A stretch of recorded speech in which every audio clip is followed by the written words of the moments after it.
1978 সালে বাংলাদেশের রাখাল রাজা স্বাধীনতার ঘোষক শহীদ রাষ্ট্রপতি জিয়া শ্রমিক দল আয়োজিত মে দিবসের সমাবেশে উপস্থিত হয়ে ঘোষণা দিয়েছিলেন, আমি একজন শ্রমিক, এই পরিচয় দিতে আমি গর্ববোধ করি।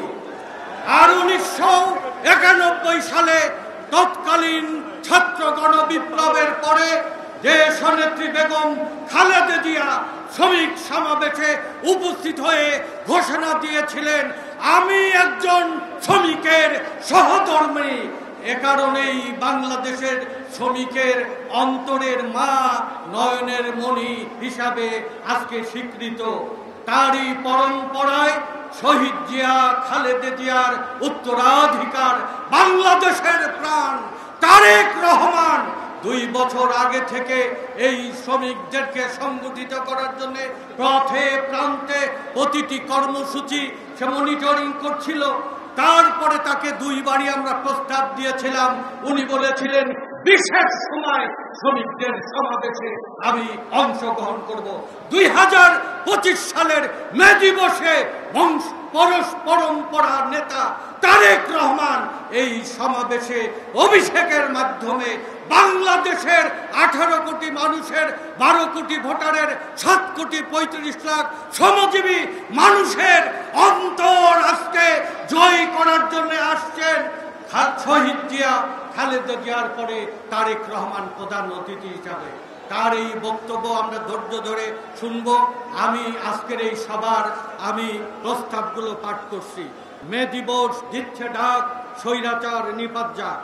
অবিলম্বে জাতীয় সংসদ নির্বাচন চাই, খুনি শেখ হাসিনার বিচার চাই, সকল প্রতিষ্ঠানে ডে কেয়ার সেন্টার চাই, বন্ধ শিল্প চালু করো, নতুন শিল্প গড়ে তোলো, আউটসোর্সিং বন্ধ করো, স্থায়ী পদ সৃষ্টি করো, অবাধ গণতান্ত্রিক ট্রেড ইউনিয়ন অধিকার চাই, সকল শ্রমিককে শ্রম আইনে অন্তর্ভুক্ত করতে হবে, নারী শ্রমিকদের মাতৃকালীন সুরক্ষা নিশ্চিত করতে হবে, শ্রমিক হত্যার বিচার চাই, শ্রমিক নির্যাতন বন্ধ করতে হবে, শ্রম সংস্কার কমিশনের সুপারিশ বাস্তবায়ন করতে হবে, বৈষম্যহীন জাতীয় পে স্কেল ও মজুরি হার ঘোষণা করতে হবে, জরুরি পরিষেবা আইন সহ সকল কানাকানুন বাতিল করতে হবে, 2018 সালে সড়ক পরিবহন কালো আইন বাতিল করতে হবে, খাদ্য সহ নিত্য পণ্যের দাম কমাও, শ্রমিক বাঁচাও,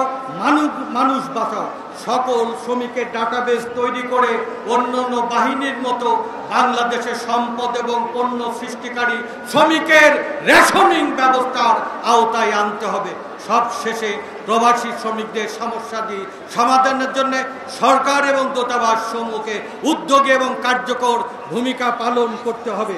এই ঘোষণা বাস্তবায়নের লক্ষ্যে শ্রমিক দলের নেতৃত্বে ঐক্যবদ্ধ হওয়ার জন্য দেশের সকল মিল, কল কারখানা, অফিস, আদালত প্রতিষ্ঠানের শ্রমিক কর্মচারীদের প্রতি উদাত্ত আহ্বান জানাচ্ছি, মহান মে দিবস অমর হোক, দুনিয়ার মজদুর।